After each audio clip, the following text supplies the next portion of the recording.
आप एक बात पर विश्वास कर लीजिए कि आपको कोई भी सुखी नहीं कर सकता।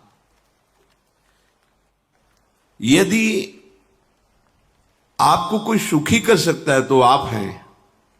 बिल्कुल घनीभूत अर्थात ठोस बात है, इसे समझ लेना। यदि आप अपने विचार के द्वारा, विवेक के द्वारा अधर्माचरणों का त्याग करके धर्म पूर्वक जीवन व्यतीत करते हुए भगवान नाम जप करते हैं तो पूर्व पाप कर्म के अनुसार जब देह रचा गया तो उसमें जो प्रारब्ध दुख सुख का है वो तो आएगा, पर आपको परास्त नहीं कर पाएगा। और आगे आपके लिए महासुख है जो दुख और सुख दोनों से परे है।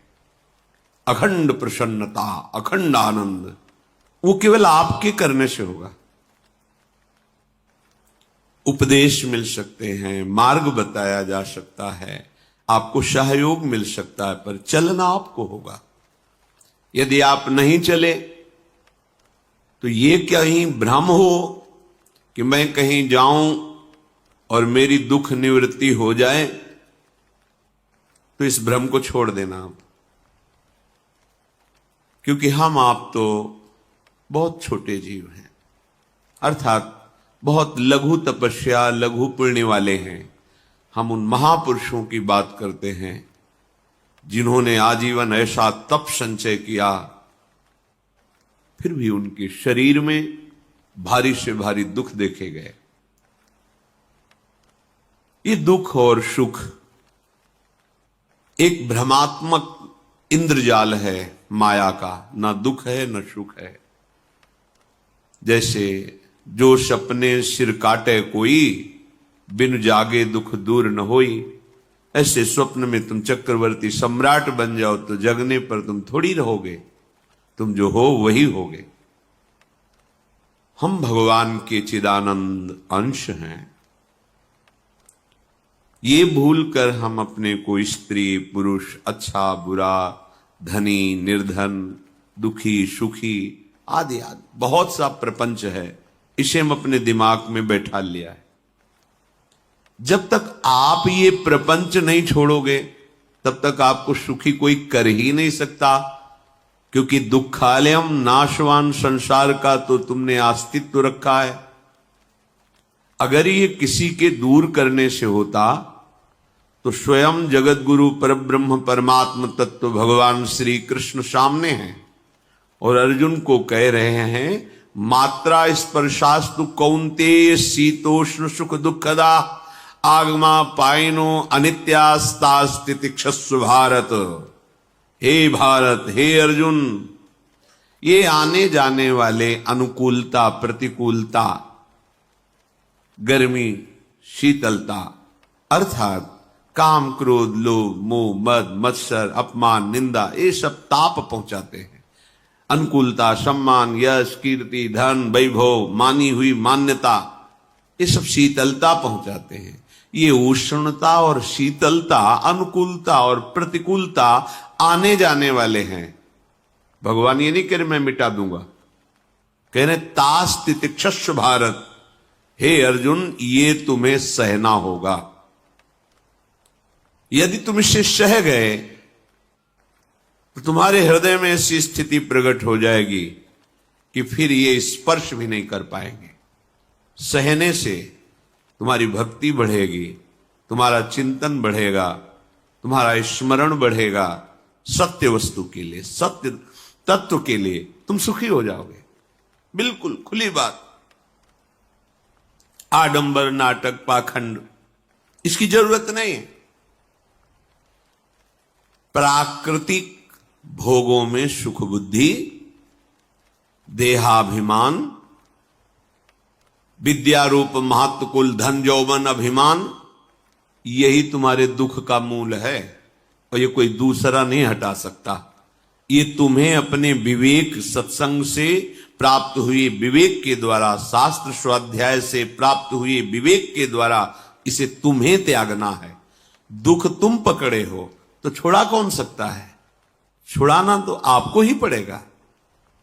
अगर कोई वादा करता है कि मैं आपको दुख रहित कर दूंगा, मुझे आज तक समझ में नहीं आया।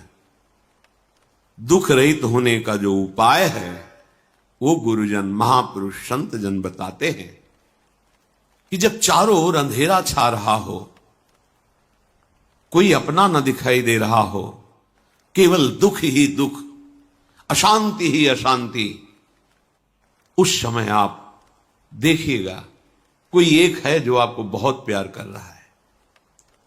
वो हमारे प्रभु हैं। आप जिनकी तरफ पीठ किए हो और जहां दुख है उधर मुख किए हो, वापस घूमो, सन्मुख होइएगा। सन्मुख होए जीव मोहि जबहि, जन्म कोटि अघनाशों तबहि। करोड़ों जन्मों के पाप नष्ट कर देते हैं भगवान। जहां प्रभु की तरफ हुए तो पता चला बहुत जन्मों से बिछुड़ा था, वो मेरे स्वामी मिल गए। भारी से भारी संकट की निवृत्ति के लिए एकमात्र उपाय भगवान श्री हरि का आश्रय, उनके नाम का जप। सत्य मान लीजिए, आडंबर से कुछ नहीं होना। चाहे जितने जंतुर बांध लो, चाहे जितना जो कुछ जादू टोना जो मनावे सो कर लो, बारी मथे घृत होए बरु शिकताते बरु तेल, बिनु हरि भजन न भवतरी यह सिद्धांत अपेल। विनिश्चितम बदामिते नान्यथा वचांस में हरि भजंती। अटल बात है, यदि भजन नहीं करोगे तो तुम्हें कोई सुखी नहीं कर सकता। तात्कालिक आपको ऐसा लग सकता है मेरा काम बन गया, नहीं, वो तत्कालिक है। हमारा काम बनना तो तब होगा जो हमारा आवागमन मिट जाए, सदा सदा के लिए मुझे ऐसी वस्तु प्राप्त हो जाए कि जहां चाह ही खत्म हो गई, जहां दुख ही खत्म हो गया। वो हमारा स्वरूप है, वो हमारे आराध्य देव हैं। प्रार्थना मान लीजिए, भटकाव से बचिए। ये कलिकाल मलायतन मन कर देख विचार, श्री रघुनाथ नाम बिन नाहिन आन आधार। महापुरुषों ने स्पष्ट कहा है। ये मलायतन मल का आगार है। मल माने कामना, नाना प्रकार की वासना, भ्रष्ट आचरण, छल कपट, दंभ पाखंड, बोलबाला इसका। एकमात्र श्री भगवान का नाम आधार है।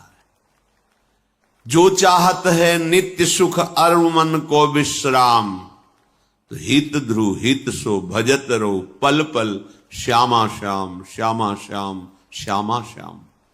यदि सच्चिदानंद शाश्वत सुख चाहते हो, जहां से कभी हटना ना पड़े, केवल सुख ही सुख है, आनंद ही आनंद है, और मन का विश्राम चाहते हो कि भाग दौड़ मन की मिट जाए, तो बस प्रेम से बोलते रहो श्यामा श्याम श्यामा श्याम, राधे श्याम, राधा राधा राधा वल्लभ। ये बड़ी शोध करके महापुरुषों ने बात कही है। यदि आप भजन नहीं करते तो आप दिमाग में लिख लीजिए, चाहे अपनी नित्य डायरी में लिख लीजिए, जो आप दिनचर्या लिखते हैं। आपको कहीं भी कभी भी कोई भी सुखी नहीं कर सकता। गांठ बांध लीजिए, भटकने की जरूरत नहीं है। और यदि नाम जप करने लगे, धर्माचरण करने लगे, तो तुम आशीर्वाद देने वाले बन जाओगे। सातरति सातरति सा लोकांतारयति। ध्यान दीजिए, वो तर जाता है, वह तर जाता है, वो लोकों को तार देता है। जब पृथ्वी में भयंकर पापाचरण की वृद्धि हुई, असुरों के द्वारा प्रेरित होकर के जहां भी धर्माचरण, नाम कीर्तन, यज्ञ, हवन, होम, ऋषि मुनि विध्वंस कर दो, क्या हुआ? कोई दूसरा दिखाई दिया क्या? नहीं, किसी की सामर्थ्य नहीं थी। सब मिलकर के ब्रह्मा जी के पास गए, जो ईश्वर कोटि के महापुरुष, सबने ब्रह्मा जी से प्रार्थना की। ब्रह्मा जी ने कहा, हम भी जिनके सेवक हैं, वही प्रभु अब हमारे दुख का निवारण कर सकते हैं। सोचो, आप किसी और से दुख निवृत्त कराना चाहते हैं, जिसने सृष्टि बनाई है। भगवान ब्रह्मा जी भी कह रहे हैं मैं जिनके सेवक हूं, वही प्रभु हमारे और आप सबके दुखों का निवारण करते हैं। तो आपको समझ में नहीं आ रहा कि एकमात्र भगवान श्री हरि ही हमारे दुख का निवारण कर सकते हैं। हमें कहीं भागने दौड़ने की जरूरत नहीं है।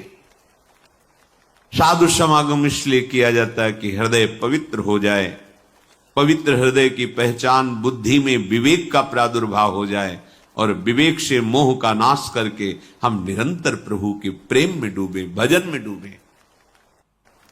सबने एक साथ मिलकर के विचार किया कि महासुख सिंधु प्रभु से विनय करनी तो कहां जाया जाए? वैकुंठ चले, किसी ने कहा क्षीर सागर चले। अपनी अपनी भावना व्यक्त कर रहे थे। तेहि समाज गिरजा में रहू, अवसर पाई वचन एक कहू, हरि व्यापक सर्वत्र समाना, प्रेम ते प्रगट होई मैं जाना। हे गिरिजा, परम वैष्णवाचार्य भगवान महादेव जी कहते हैं, उस देव समुदाय में हम भी थे। हमने कहा कि हमारे तो हृदय में बात ऐसी आती है कि कहीं भागने की जरूरत नहीं है। हरि व्यापक सर्वत्र समाना, जैसे वो वैकुंठ में विराजमान है, क्षीर समुद्र में विराजमान है, ऐसे कण कण में विराजमान है। बस तुम प्रेम से पुकारो, जहां पुकारोगे वहीं प्रभु प्रकट हो जाएंगे। नाम बाणी जहां श्याम श्यामा तहां, नाम बाणी निकट श्याम श्यामा प्रगट। सिद्ध सिद्धांत है, भटकने की जरूरत नहीं।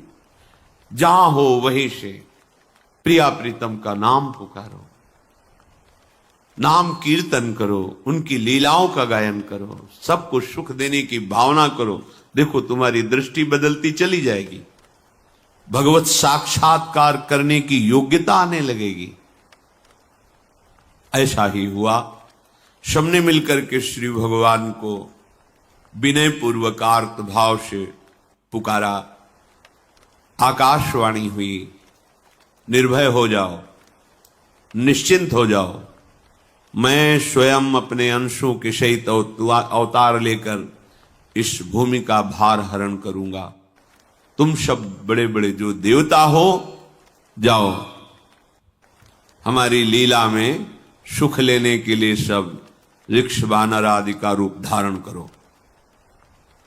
ब्रह्मा जी, महादेव जी, बड़े बड़े ईश्वर कोटि के लोकपाल बहुत प्रसन्न हुए, क्योंकि भगवद वाणी सत्य है, त्रिकाल सत्य है। सबको विश्वास हो गया कि अब मारा तो जाएगा ये महासुर, जिसको लगता था कोई ना मंत्र के द्वारा मार सकता है, ना अस्त्र के द्वारा मार सकता है। स्वयं श्री भगवान पधार रहे। भगवान ने जो निरंतर भजन प्राण रहते हैं, कश्यप जी, अदिति जी, वो भगवान के वात्सल्य में भरे थे। प्रभु जब प्रकट हुए तो उनसे कहा, मुझे आप जैसा पुत्र चाहिए।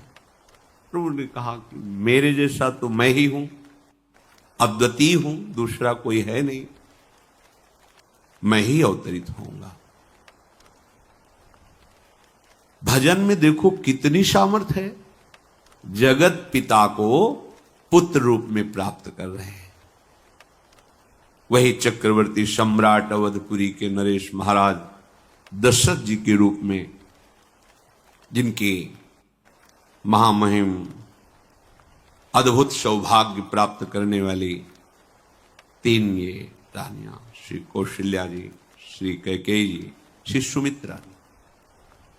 भगवान वशिष्ठ जी इनके गुरुदेव हैं। प्रायः बड़े बड़े महान जो राज्य पालक रहे, उनके ऊपर, राजा के ऊपर महाराजा विराजमान रहे। ऊपर से स्वर्गलोक आदि लोकों से भी ये शिक्षा मिली है। देवराजेंद्र तो भगवान बृहस्पति, दैत्यराज बलि भगवान शुक्राचार्य। जनक जी तो सदानंद जी महाराज, दशरथ जी तो वशिष्ठ जी महाराज, ऐसा था। क्योंकि जहां हमारा विवेक काम नहीं करता वहां ये ब्रह्मबोध संपन्न महापुरुष तत्काल हमको संभालते हैं। महाराज दशरथ जी के हृदय में प्रबल लालसा हुई कि अब अवस्था व्यतीत होती जा रही है, पर जो गृहस्थ धर्म का परम लाभ है वो तो हुआ ही नहीं। वशिष्ठ जी के चरणों में प्रणाम करके कहा, भगवान एक ही बात की असंतुष्टता है, हमारे कोई पुत्र नहीं है। वशिष्ठ जी ध्यानस्थ हुए, ध्यान में देखा और उनका, तुम्हारा जैसा सौभाग्य अन्य का किसी का नहीं हो सकता। तुम्हारे यहां स्वयं सच्चिदानंद भगवान श्री हरि अपने अंशों के साथ अवतरित हो रहे। श्रृंगी ऋषि को बुलाया गया, पुत्रष्टि यज्ञ करी, उसमें साक्षात भगवान अग्निदेव प्रकट होकर के खीर दिया और कहा अपनी रानियों को पवा दीजिए। वशिष्ठ जी के आज्ञा के अनुसार उस खीर को 2 भाग में किया। प्रथम भाग श्री कौशल्या जी को दिया, जो दूसरा भाग था उसके 2 भाग किए, उसका 1 भाग कैकेयी जी को भी किया। अब जो 1 भाग बचा उसके 2 भाग किए और वशिष्ठ जी की आज्ञा के अनुसार एक माता कौशल्या जी को, एक कैकेयी जी को दिया। उन्होंने अपने हाथ से सुमित्रा जी को दिया। तो सुमित्रा जी के गर्भ से लक्ष्मण और शत्रुघ्न, कौशल्या जी ने जो भाग दिया उससे लक्ष्मण जी प्रकट हुए, जो रामचरण अनुरागी, अद्भुत अद्भुत हरि प्रेमी। शत्रुघ्न जी भरत चरणों का आश्रय लिए हुए राम जी का सेवन करते। बड़ा रहस्य है, कितनी मर्यादा है। गुरु की आज्ञा से जहां जैसा विधान होना चाहिए वैसा, तो उस बड़ा मंगल शुरू। ये महामहिम जगत पावन करने वाली माताएं मानो अपने गर्भ में अखिल ब्रह्मांडों के स्वामी को धारण किए हुए हैं, जिनके गर्भ में अनंत ब्रह्मांड वास करते हैं, उन प्रभु को अपने गर्भ में धारण करने का अनुभव कर रहे हैं। महाराज दशरथ बहुत प्रसन्न है। ये जीवन का परम लाभ है। प्रभु हमारे कोई भी हो, माता पिता भाई बंधु सखा पति प्रीतम पुत्र, कुछ भी, ये तो ऐसे करुणामय कोई भाव रख लो और गाढ़ भाव कर लो तो आपको अनुभव कराने लगेंगे। जिस भाव से आप देखोगे कैसा सुख महाराज दशरथ जी को हो रहा होगा, जिनको गुरुदेव से पता है कि स्वयं भगवान पधार रहे।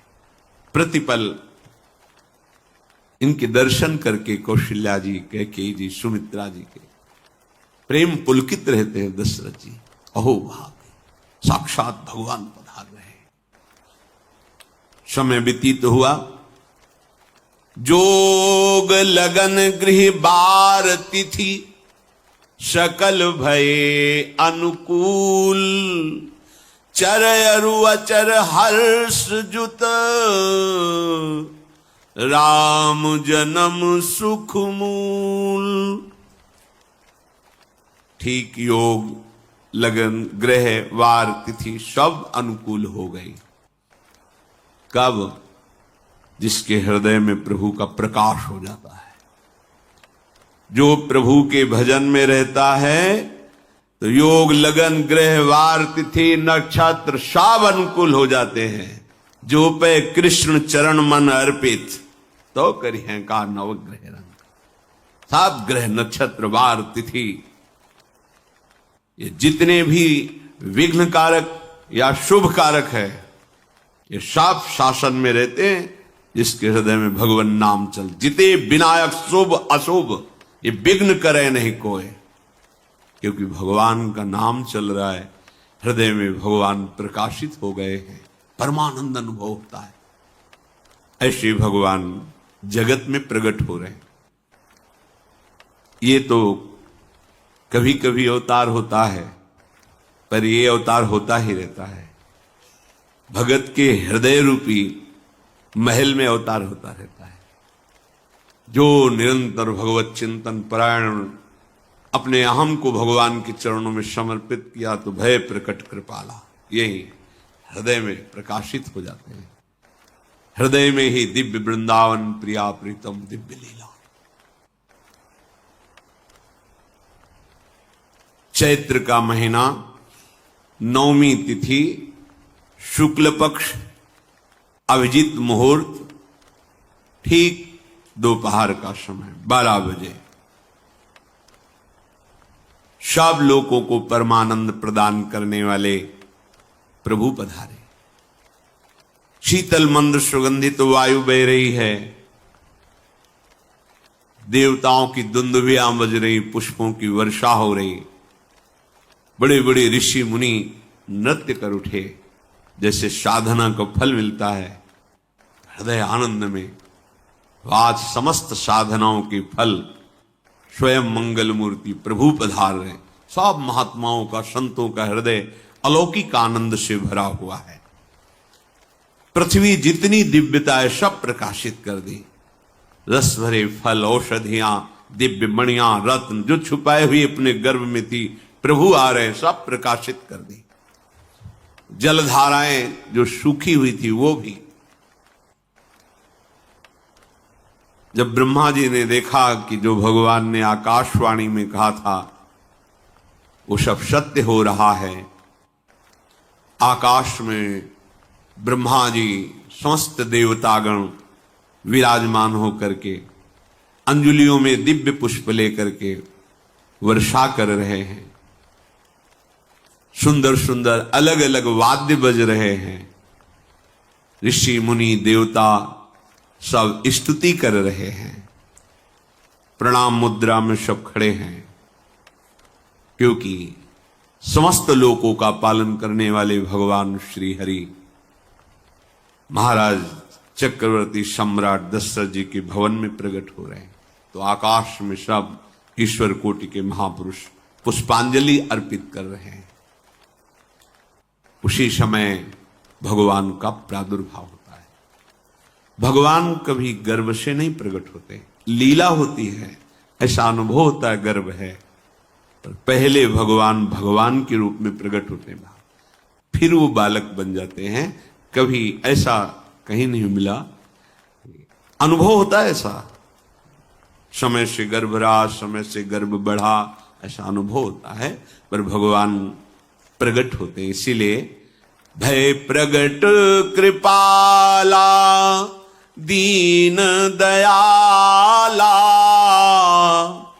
कौशल्या हितकारी हर्षित महतारी मुनि मनहारी अद्भुत रूप विचारी लोचन अभिरामा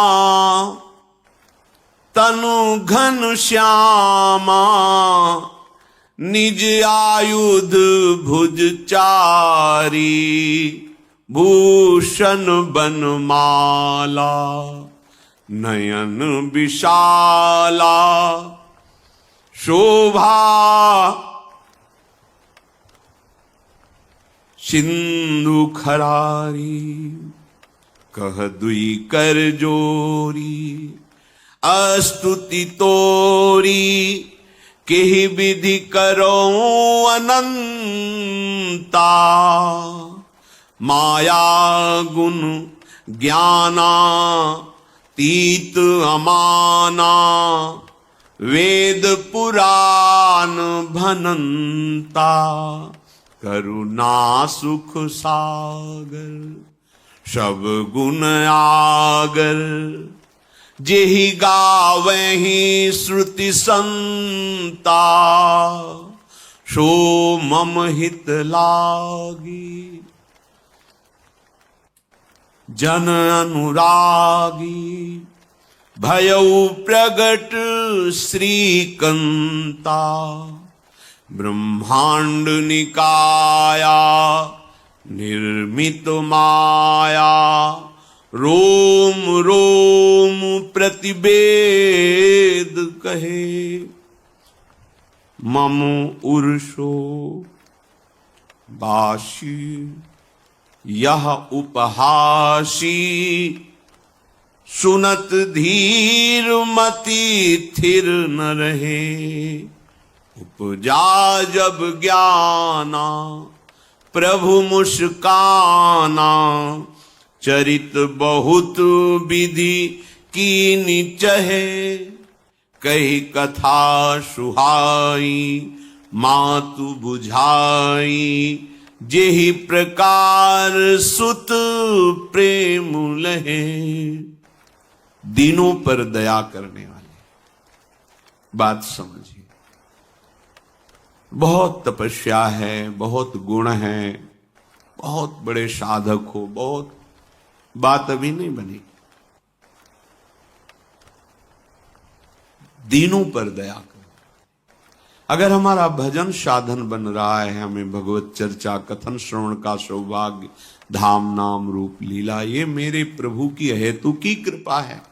आप एक बार भी राधा नहीं बोल सकते, कृष्ण नहीं बोल सकते, एक मिनट भी आप नहीं आ सकते, ये केवल मेरी लाडली की कृपा है।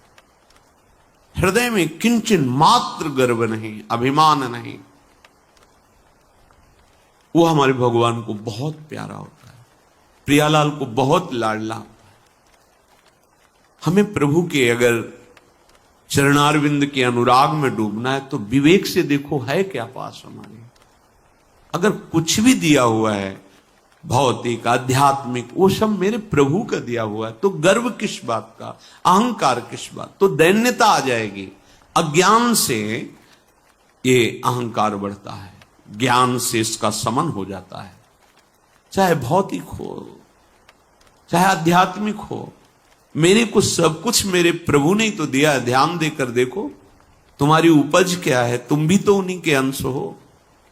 न तुमने शरीर बनाया, न संसार बनाया, तो फिर अध्यात्म तो भौतिक अध्यात्म सब कुछ मेरे प्रभु का दिया हुआ है, सब कुछ प्रभु में है, तो फिर अहंकार किस बात का, दैन्य हो जाओ। यंत्र कहे कि मैं दक्षिण की तरफ चलूंगा और यंत्री तुम्हें उत्तर की तरफ चलावे तो एक कदम चल नहीं सकता यंत्र, ठीक ऐसे ही तुम हो। पर यह ज्ञान ना होने के कारण अहम वृत्ति को स्वीकार करके मनमानी आचरणों में उतर गए। अब तुम्हारा यंत्री माया हुई, यंत्रारूढ़ानि मम माया। और यदि भगवद आज्ञा का पालन करते हुए भजन परायण, तो आप भगवान के हाथ के यंत्र बन जाओगे, महासुख में निमग्न हो जाओगे। जो दीनों पर सदैव दुलार करते हैं, माता कौशल्या जी को परम सुख देने वाले प्रभु प्रकट हुए। मुनियों के मन का हरण करने वाले प्रभु को सामने देख करके कौशल्या जी आनंद मगन हो गई। प्रभु कहां? सामने। आनंद क्यों मगन, नेत्रों से अश्रुधारा चल रही कौशल्या जी के। सामने देखा श्याम सुंदर विराजमान है, लोचन अभिरामा तनु घन श्यामा। ऐसी अद्भुत श्यामता त्रिभुवन में नहीं, ब्रह्मा जी की बनाई हुई नहीं कोई ऐसी श्यामता जिससे उदाहरण दिया जाए कि प्रभु के श्रीअंग की श्यामता कैसी है। वो बस संकेत के लिए चंद्र शाखा न्याय के अनुसार भले कह दे, नहीं प्राकृतिक ऐसी रचना ही नहीं है जो हमारे प्रभु की इंद्रनील मणि श्याम मनोहर, वो है ही नहीं। वो सामने देख रही कौशल्या जी, ये भजन का प्रभाव है। अरविंदाक्ष कमल नयन, देखते ही चित्त चुरा जाए, ऐसे नेत्र हैं प्रभु के। अजान बाहु लंबी भुजाएं। और जब प्रभु जहां प्रकट होते हैं, चाहे वो कंस कारागार हो या अवधपति का महल हो, पहले वैभव से प्रकट होते हैं। ऐश्वर्य स्वरूप, समस्त आयुध समस्त वैभव, दिव्य आभूषण बनमाला चार भुजाएं, शोभा के समुद्र, आसुरी वृत्तियों का, भावों का, व्यक्तियों का नाश करने के लिए प्रभु प्रकट हुए। इसीलिए प्रभु से भी बढ़कर प्रभु का नाम है। वो व्यक्ति का नाश नहीं करता, वो वृत्ति का नाश करके भगवत दासत्व प्रदान कर देता है। बहुत अपार महिमा भगवान नाम की है, प्रभु के नाम की है। प्रभु प्रकट होते हैं तो दुष्टों का विनाश करते हैं, लेकिन प्रभु का नाम जिसके हृदय में प्रकट होता है, दुष्टता का नाश करके उसे जगत पावन करने वाला बना देता है। तीर्थी कुर्वन्ति तीर्थानि, वो जहां चरण रख दे उसे निष्पाप कर देता है। भूमि को, वायु को निष्पाप कर देता है जिसकी जिह्वा पे नाम चलता है। मैया ने देखा कौशल्या जी ने जगत के स्वामी सामने विराजमान, दोनों हाथ जुड़ गए। हे अनंत, मैं कैसे आपकी स्तुति करूं? वेद पुराण ये सब स्तुति करते हुए हार गए। नेति नेति कहकर आपका पार नहीं पाए। माया से, गुणों से, ज्ञान से भी आप परे हैं, असीम हैं, अनंत हैं। श्रुतियां, संतजन सदैव आपका यश गान करते रहते हैं। हे दया के समुद्र, हे सब सुखों के धाम, गुणों के धाम, भक्तजन सदैव आपका गान करते रहते हैं। आज वही प्रभु मेरे सामने प्रकट हैं। हे श्रीपति, आप मुझे सुख प्रदान करने के लिए मेरे नेत्र गोचर हुए। अरे जिनके रोम रोम में अनेकों ब्रह्मांड वास करते हैं, एक रोमकूप में अनेकों ब्रह्मांड वास, वो प्रभु मेरे पुत्र कहलाए, ये तो हंसी की ही बात है। मेरी बुद्धि विचलित हो रही। कहां आप असीम महिमा अनंत विराट, आप मेरे पुत्र। जब ऐसा वर्णन कर रहे तो प्रभु मुस्कुराए।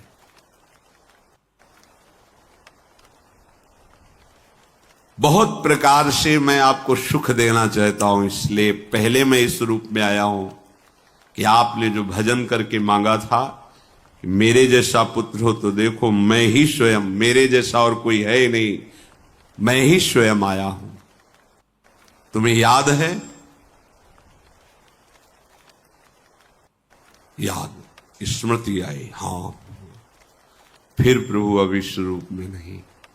माता पुनि बोली सोमति डोली, तजहु तात ये रूपा, की जैसी सुलीला अति प्रियशीला, यह सुख परम अनूपा। हाँ हाँ प्रभु याद आ गया। ओहो, अहो भाग्य, अहो भाग्य। तो फिर प्रभु ये रूप छोड़ो और जो सुख देने के लिए आप पधारे हो वो रूप धारण करो। प्रभु, जब आप हमारे पुत्र बनने के लिए आए हो तो फिर शिष्य रूप धारण करो। जो ही माता कौशल्या जी ने ऐसे वचन उचारे तो सुनी बचन सुजाना, रोदन ठाना, होई बालक सुरभूपा, यह चरित जिगावही, हरि पद पावही, तेन परही भवकूपा। इतना सुनते ही सुजान भगवान श्री हरि नवजात शिशु होकर के रोने लगे। जो इस पावन चरित्र का गान या श्रवण करता है वो कभी दोबारा इस संसार में जन्म नहीं लेता है। भगवान के कैसे महामहिम चरित्र। देखो अभी भगवान प्रकट हो रहे हैं और उसका फल बता रहे कि जो भगवान की इस पावन लीला का गायन या श्रवण करेगा, दूसरे साधन बने न बने, निश्चित वो भगवत प्राप्त हो जाएगा। इसका फल ही है ये चरित जिगावही हरिपद पावही ते न परही भवकूपा। ब्रह्म ऋषियों के लिए, गौ देवता संत भक्तों के लिए स्वयं भगवान लीला सुख प्रदान करने के लिए अवतरित हुए हैं। सतोगुण रजोगुण तमोगुण से अतीत भगवान का चिदानंदमय देह है, मनुष्य रूप में ही प्रकट हो रहे हैं। पर ये मायाकृत नहीं, ब्रह्मा की सृष्टि का नहीं है। चिदानंद सच्चिदानंद रूपाय, ऐसे ही चिदानंदमय देह तुम्हारी विगत विकार जान अधिकारी। निज इच्छा निर्मित तनु है, कर्म बंधन से नहीं, प्रकृति के अधीन नहीं, प्रकृति को अधीन करके स्वयं की इच्छा से आत्मस्वरूप सच्चिदानंद भगवान का विग्रह है। अब शिशु का रोदन सुन करके जैसे समुद्र में ज्वार भाटा आ जाता है, ऐसे महाराज दशरथ जी के भवन में सुख सिंधु की बाढ़ आ गई। महारानी कौशल्या जी ने शिशु का जन्म किया। ऐसा जन्म हुआ है जन्म मरण मिटाने वाला। आप सोचते होंगे कि ये प्रिया प्रीतम के अनुरागी, हम आपको सच्ची कहते हैं, हम इनकी बात कर रहे हैं ना तो दिमाग में रील कुछ और ही चलती है। हमें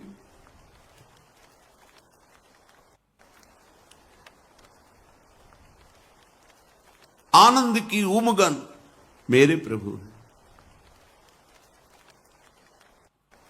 कल जब इस प्रसंग का गायन करना है तो थोड़ा चिंतन कर रहे थे, तो जब जनकपुर की सीमा में भगवान विश्वामित्र जी के साथ पधारते, आगे प्रसंग आएगा, और जानकी जी जब पुष्प वाटिका में प्रभु की जब दृष्टि पड़ती है और दोनों दृष्टि मिलती है, तो उस समय दिखाई दे रहा था इतना भी अंतर नहीं था, इतना भी अंतर नहीं था। तो बता रहे प्रिया प्रीतम, इतना भी अंतर है। उनके जब नेत्रों में केवल देख रहे थे तो वही नेत्र थे, रूप और स्थान अलग था, लेकिन नेत्रों में वही था जो देखते, जो यहां देखते वही वहां दिखाई दे रहा था। दोनों नेत्रों में पहचान हो जाती, जैसे अपना पति है। हमारा निश्चित परमार्थ मार्ग पुष्ट होता है और आवागमन से हम मुक्त होते हैं। पर यदि हमें सच्चे संत ना मिले तो क्या उपाय है कि हमारा मार्ग पुष्ट हो?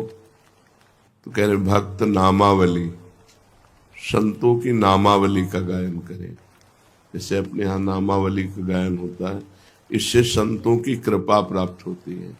सिद्ध संतों का स्मरण, उनका नाम, हरि को निज यसते अधिक भक्तन यस पर प्यार, याते ये माला रची करि ध्रुव कंठ सिंगार।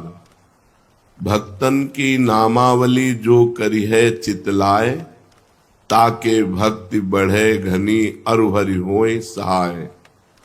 अजहु सोच विचार के गहि भक्तन पद ओट, हरि कृपालु सब पाछली क्षमि है तेरी खोट। आज भी सोच विचार लो कि तुम्हारे में क्या सामर्थ्य है।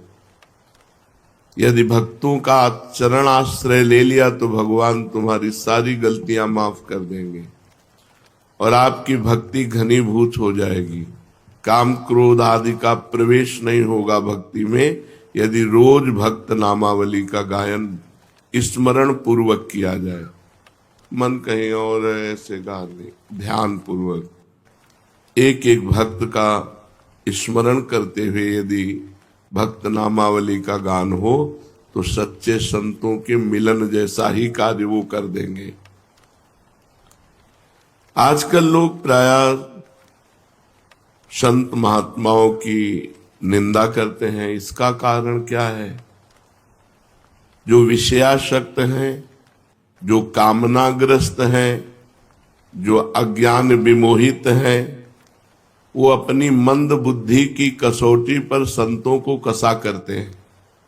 उनकी मंद बुद्धि होती है तो अपनी बुद्धि के अनुसार वो संतों और महापुरुषों को पहचानने के लिए सामर्थ्य है नहीं, इसलिए वो बाहरी बातों को लेकर के संत महात्माओं पर दोषारोपण करने लगते हैं और उनकी निंदा करते हैं और अश्रद्धा करके अपना पतन कर लेते हैं। जहां किसी संत महापुरुष की निंदा हुई तो अश्रद्धा हुई, तहां हमारा पतन हो जाता है। संतों को पहचानने के लिए परम पवित्र निरहंकार रहित भगवत बुद्धि चाहिए। वो भगवत बुद्धि जब हो जाएगी तो खुद आप संत हो गए तो सब आपको संत नजर आएंगे। जब तक खुद संत नहीं हुए तब तक संत को पहचानना बहुत कठिन है। संत सेवा का प्रधान साधना क्या है? कैसे माने कि हमारी ये संत सेवा बन गई? तो संतों के बताए हुए मार्ग पर चलना ही सर्वश्रेष्ठ संत सेवा है। उत्साह के साथ, विश्वास के साथ जो संत भगवान ने आदेश कर दिया बस वैसे हम चले, यही सबसे आज्ञा समन सुसाहिब सेवा। अगर हम अपने गुरुजनों की, संत महापुरुषों की आज्ञा का पालन करते हैं तो हमारी संत सेवा हो रही है। अब वो आज्ञा वो जो दे दे, आप सोहनी लगाओ, आप पोछा लगाओ, आप आरती करो, आप पाठ करो, आप नाम जप करो, आप अमुक, जो प्रभु आज्ञा जेहि का जस आई, सो तेहि भांति रहे सुख लाई। स्वामी की जैसी आज्ञा हो उसमें ननुनच न करते हुए उनकी आज्ञा का पालन करने से ही भगवत प्राप्ति हो जाएगी, संत सेवा बन जाएगी, उनकी आज्ञा का पालन करना। संत महापुरुषों के विचारों, उनके भावों, उनके उपदेशों को समझना चाहिए और उसी का पालन करना चाहिए। वो जो विचार अपने प्रकट करते हैं, भाव प्रकट करते हैं, उपदेश देते हैं, उसका पालन करना सबसे बड़ी सेवा है। अगर ये सेवा नहीं हो रही तो भोजन दे दिया, वस्त्र दे दिया, और भी ये कोई खास सेवा नहीं। उनकी आज्ञा का उल्लंघन कर दिया और उनको रबड़ी पवा रहे हो तो सच्चे संतों को ये अच्छा नहीं लगेगा। आप कुछ और नहीं कर रहे, बस उनकी जो आज्ञा है उसी आज्ञा पे चल रहे हैं, इतने में ही वो प्रसन्न हो जाएंगे। क्या सच्चे संत में श्रद्धा होने पर ही उनके संपर्क से लाभ होगा? पहली बात तो सच्चे संत का मिलना बड़ा दुर्लभ है। गीता में भगवान कहते हैं वासुदेवा सर्वमिति सा महात्मा सुदुर्लभा। जो पूरे जगत में भगवान वासुदेव को देख रहा है वो महात्मा बड़ा दुर्लभ है। अब बड़ी खींचतानी समाज में चलती है। कोई किसी संप्रदाय के संत की खींचातानी कर रहा है, कोई किसी की कर रहा है, कोई किसी की कर रहा है, और उनकी जिनकी खींचातानी की जा रही उनके पक्ष की उनकी कर रहे हैं। अब दोनों की सुन के लगता सत्य कौन है? सा महात्मा सुदुर्लभा, जो सब जगह एक भगवान को देखता है। ये ऐचा घसीटी, एक दूसरे की निंदा, कलयुग का बहुत बड़ा प्रभाव बढ़ रहा है। किसी भी प्राणी के अंदर यदि एक बात आ गई कि वो परमात्मा सर्वत्र विराजमान है और वो भजन कर रहा है, तो वासुदेवा सर्वमित सा महात्मा, भगवान उसको महात्मा कहते हैं, सा महात्मा सुदुर्लभा। किसी संत का अनादर किसी संत की वाणी के द्वारा मुझे तो समझ में नहीं आता। भगवान ने संत की परिभाषा बताई है, सा महात्मा, वो महात्मा है जो वासुदेवा सर्वमिति। तो हम सबसे प्रार्थना करना चाहते हैं, यदि आप अपना परमार्थ बचाना चाहते हो, भगवान के मार्ग में अग्रसर होना चाहते हो, तो किसी की भी निंदा मत कीजिए। किसी की भी निंदा अगर करोगे तो आपका परमार्थ रुक जाएगा, आपका परमार्थ रुक जाएगा। जो दूसरों का हित कर रहे हैं, जो निर्विकार हैं, हम लोग पाषाण से भी भगवान प्रकट करने वाले हैं। हम सनातन धर्मावलंबी पत्थर से भी भगवान प्रकट कर लेते हैं। तो फिर जिसने हमारे भगवान को भजा, उनकी हम चरण वंदना क्यों नहीं करते? जो भगवान को भजे, भगवान को हमारा सर झुकना चाहिए। हम ये नहीं कहते कि तुम वहां जाओ, लेकिन उनका नाम आते ही आदर के सहित हम निंदा किसी। एक बार कोई राम बोले तो तुलसीदास जी कहते हैं, तुलसी जाके मुख से धोख्यो निकसत राम, ताके पग की पग तली मोरे तन की चाम। और वो राम को भजकर राममय हो गए। आप क्या समझते हो? थोड़ा सा आप धार्मिक बुद्धि को अध्यात्म में जोड़िए। अध्यात्म का तात्पर्य सर्वत्र विराजमान परमात्मा में एकाकार बुद्धि, तो आपको समझ में आ जाएगा। अरे क्रूर पापी में भी भगवान देखना है, फिर जो भगवानमय हो गए हैं उनकी निंदा स्तुति। तो ये जो संतों की निंदा करते हैं, ये अपनी मानसिकता को दिखाते हैं। तो हम सबको चाहिए, सत्संगियों को, कभी भी किसी भी संप्रदाय के किसी भी संत की निंदा नहीं करनी। कोई भी जो भगवान को प्राप्त होता है वो उसी धरा को पहुंच जाता है, चाहे जहां से चले वो वहीं परमात्मा को प्राप्त हो जाता है। जो सच्चे संत हैं, तो तुम्हारी श्रद्धा हो या ना हो, उनका प्रभाव बदल देगा। और अगर कहीं श्रद्धा कर लो तो बहुत जल्दी काम बन जाएगा।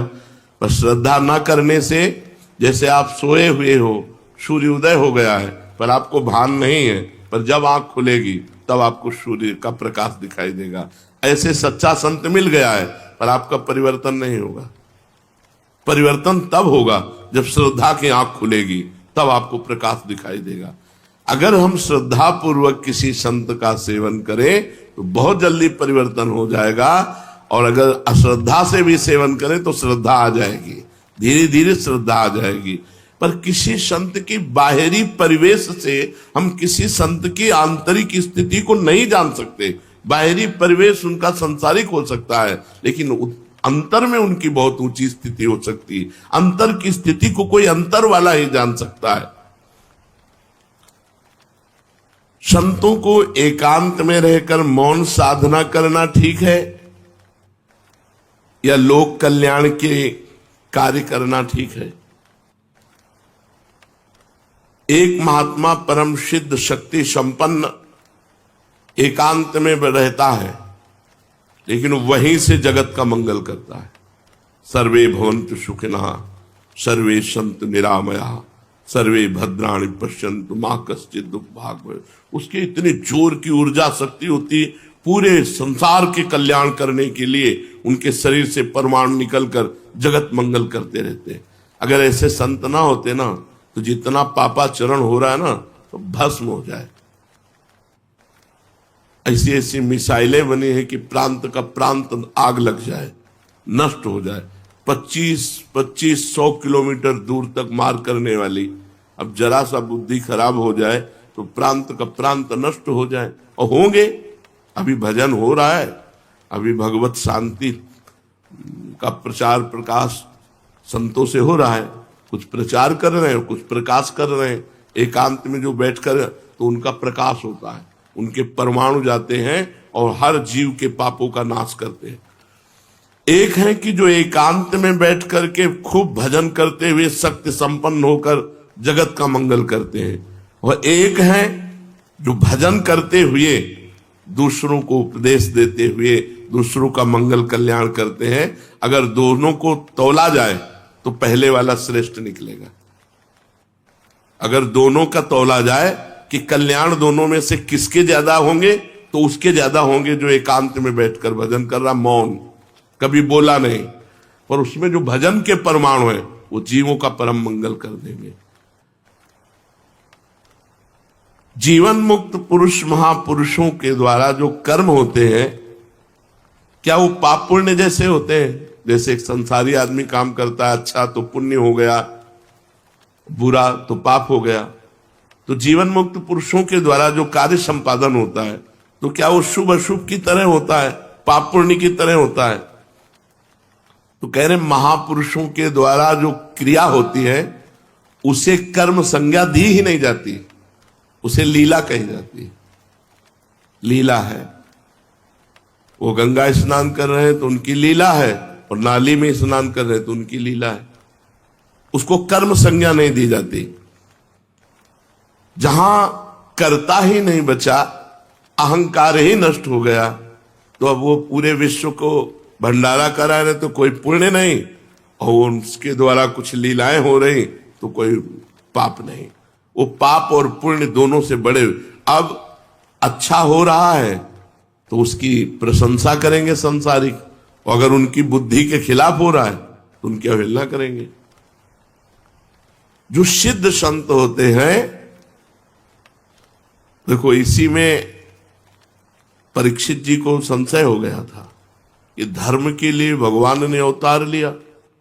वे रात्रि में एकांत में गोपिकाओं को बुला करके रास करना, ये क्या धर्म के विरुद्ध नहीं हुआ? परीक्षित जी के इसी प्रश्न से रास का विश्राम कर दिया कि ये तो, जबकि परीक्षित जी लोक संग्रह के लिए प्रश्न, तब उन्होंने कहा कि जो भगवान शंकर जैसे हैं वो विष का पान किया, दूसरा पान करे तो मर जाएगा, ऐसे ही जो महापुरुष है वो जो कर रहे वो हमें नहीं करना, वो जो उपदेश कर रहे हैं और उपदेश से जो उनके आचरण मिले वो करना है, बकाया नहीं करना। वो महापुरुष है, उनकी लीला है, वो क्या कर रहे। तो क्या महापुरुषों के द्वारा पापाचरण भी होता है क्या? ये तो साधनावस्था में ही छूट गया था, तो सिद्धावस्था में कैसे हो सकता है? तुम्हारी मति गति के परे की लीला हो सकती है। जैसे ब्रज के भक्तों में पढ़ना, ग्वारिया बाबा, तो एक बंगाल से परिवार आया था और उनके साथ 18-20 वर्ष की लड़की थी, और 70 वर्ष के बाबा होंगे, साफा बांधे रहते तो राजा महाराजा की तरह। देगा बोले यार की मर्जी हो गई, अब इससे ब्याह करेंगे। उनके पिता ने कहा कैसी बात करते हो? उनका ना अब तो ब्याह करेंगे। अब वो इतनी जोर से आवाजें होने लगी कि भीड़ लग गई। क्या हुआ क्या हुआ? बाबा ने कहा हम इस लड़की से ब्याह करेंगे। उनका हम ऐसे कैसे कर देंगे इनके साथ? बोले नहीं ब्याह करेंगे। झगड़ा शुरू हो गया। पिता ने कहा वो पिंड बचाना मुश्किल हो गया। बाबा ने कहा अगर ब्याह नहीं करोगे तो चिता लगाकर भस्म हो जाऊंगा। उसने कहा तुम मर भले जाओ, हमारा क्या बिगड़ रहा है, हम ब्याह नहीं करेंगे। तो ऐसा थोड़ी अपनी बेटी का ब्याह कर देंगे। बाबा ने चिता लगा ली। ब्रजवासियों ने कहा हाथ जोड़ के कहता हूं तुम हाँ कह दो, अगर ब्याह कर लेंगे तो जो कहोगे वो हम हार जाएंगे। बिल्कुल नहीं होगा ब्याह, तुम हाँ केवल कह दो। उसको बहुत समझाया, बंगाल से आया था। तो उसने कहा बाबा ब्याह कर लो, हम राजी हो गए। बोले अच्छा चलो चिता में नहीं बैठेंगे। यार की मर्जी नहीं है, नहीं ब्याह नहीं करेंगे। और चल दी। अब आप बताओ क्या सोचोगे आप? तो सिद्ध पुरुषों की कुछ ऐसी लीलाएं होती हैं जिनको समझ पाना बहुत कठिन होता है, बहुत कठिन होता है। हम तो बस उनके चरणों में नमस्कार करें कि उनके प्रति कहीं अपराध न बन जाए। तो संतों की कुछ ऐसी क्रियाएं होती हैं जो हमारी मानवीय धरा से ऊपर होती है, वो बालवत होती है, बिल्कुल निष्पाप होती है, निष्कलंक होती है। ऐसा नहीं है कि कहीं पाप कर्म बन जाए, पर उनकी क्रियाएं ऐसी होती है जो करता नहीं है, वो भगवान की एक वृत्ति जैसी उदय होती है। हमने देखा है ऐसे सिद्ध महापुरुषों के दर्शन में गंगा किनारे एक से एक उनको मस्त राम कहते थे। कोई उनसे चारा कटवा रहा है, कोई उनसे पिसना पिसवा रहा है, कोई मसाला पिसवा रहा है। तो एक बहुत पढ़ी लिखी प्रवीण थी, उसने देखा कि ब्रह्मबोध संपन्न महापुरुष है। वो मतलब कपड़ा लत्ता भी धो देते थे। बाबा मस्तराम कपड़ा, बच्चों जैसा उनका स्वभाव। वो मिले तो आप ऐसा लगेगा कि हजारों बार मिल चुके हैं। इतने परमाणु प्रेम के, इतने गले लग क्या है। और गुरु भाई आप कैसे? ऐसे तो लगता है हमें जानते हैं क्या। और उनका व्यवहार ही ऐसा था, वो भगवत स्वरूप। तो उसने फिर उनके सामने कार्य रखा कि ऐसे संत से यदि संतान उत्पन्न हो तो जगत पूज्य। तो उन्होंने कहा कि देवी मस्त राम की मस्ती एक सीमा तक रहती है, चल रही। वो समझ रहे थे कि बावरे हैं, तो उनका देवी मस्त राम की मस्ती एक सीमा तक रहती है। घर के